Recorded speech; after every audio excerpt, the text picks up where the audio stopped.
Les frontaliers disent non à la réforme des allocations chômage, à la CSG-CRDS sur les retraites allemandes, à la non-reconnaissance des taux d'invalidité entre la France et l'Allemagne. Les motifs de protestation sont nombreux et le président du comité de défense des travailleurs frontaliers de la Moselle, Arsène Schmitt, toujours aussi incisif. À l'image des slogans qui s'affichent sur les murs de l'hôtel de ville de Sarreguemines. La salle est archi-comble et tous craignent une chose, la destruction minutieuse et méthodique des conquêtes sociales acquises souvent difficilement au cours du XXe siècle. Un nouveau bus de Niederbronn à Sarreguemines. C'est la volonté d'un collectif réuni vendredi soir à Philipsbourg. Pour le conseiller municipal de Lemberg, Paul Schaeffer, l'idée serait d'ouvrir une ligne de bus propre, rapide, épargnée des embouteillages et qui relierait Sarreguemines Beach et Niederbronn. Comment ? En aménageant la route du chemin de fer aujourd'hui abandonné. Pour les soutiens du projet, il faudra convaincre élus, intercommunalités et SNCF. Bienvenue à la médiathèque communautaire de Sarreguemines. La première impression compte, l'espace a été réaménagé en fonction. Exit l'escalier monumental. La culture, c'est d'abord le plaisir d'accueillir, le plaisir de partager. Et il faut inviter à monter, que ce ne soit pas un chemin de croix.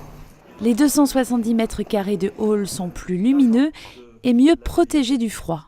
Parce que l'ouverture des portes sans un sas faisait qu'il y avait beaucoup de chocs thermiques et puis de baisse de température ou de courant d'air, pour parler tout simplement. 2 sas ont été construits.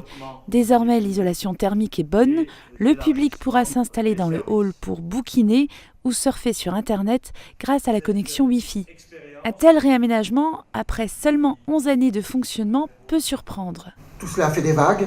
Nous avons une nouvelle manière de voir les choses. Sur ce type d'équipement, on s'est posé la question avec le ministère. Il n'est pas rare de revoir un petit peu, au bout d'une décennie, les conditions. Et je soulignerai que le coût pour le contribuable de la communauté est moindre puisqu'on est financé à 70% par des subventions venant de l'État, qui sont par rebond évidemment des subventions payées aussi par le contribuable citoyen au niveau national. Reste à l'expliquer aux gilets jaunes qui font irruption quelques minutes plus tard. La commémoration du centenaire de la Première Guerre mondiale se poursuit. Dimanche, c'était à Bliesbruck. Pour honorer ses défunts, la commune a choisi de rénover le monument aux morts. Au lieu de former un bloc, ce dernier est composé de plusieurs stèles en granit posées à même le sol et regroupées autour de la pièce centrale en forme de glaive. Une stèle est dédiée aux victimes de 14-18 et une autre aux victimes militaires de 39-45. Cette dernière est accompagnée de 2 stèles plus petites regroupant les victimes civiles, les morts en déportation et les enfants.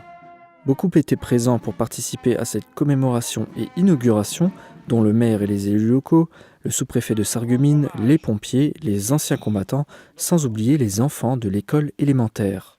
La cérémonie était animée par la musique municipale de Sarreguemines et s'est achevée par le traditionnel dépôt de gerbes. Un moment fort pour la municipalité de Bliesbruck qui a investi 29 000 € dans la réalisation de ce nouveau mémorial.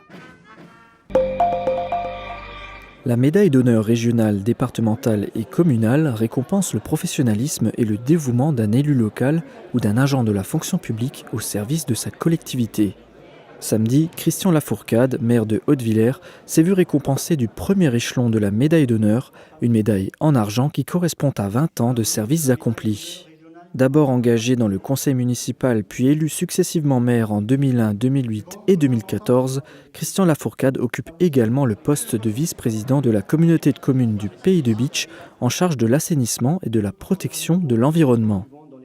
La cérémonie de remise de la médaille, initiée par le sous-préfet de l'arrondissement de Sarreguemines, Christophe Salin, s'est tenue en présence de nombreux invités officiels parmi les élus locaux et départementaux, les pompiers ou encore les familles. Tous étaient présents pour remercier celui qui est à la tête de la commune de Hautevillers depuis 17 ans et qui le sera encore jusqu'en 2020, voire plus.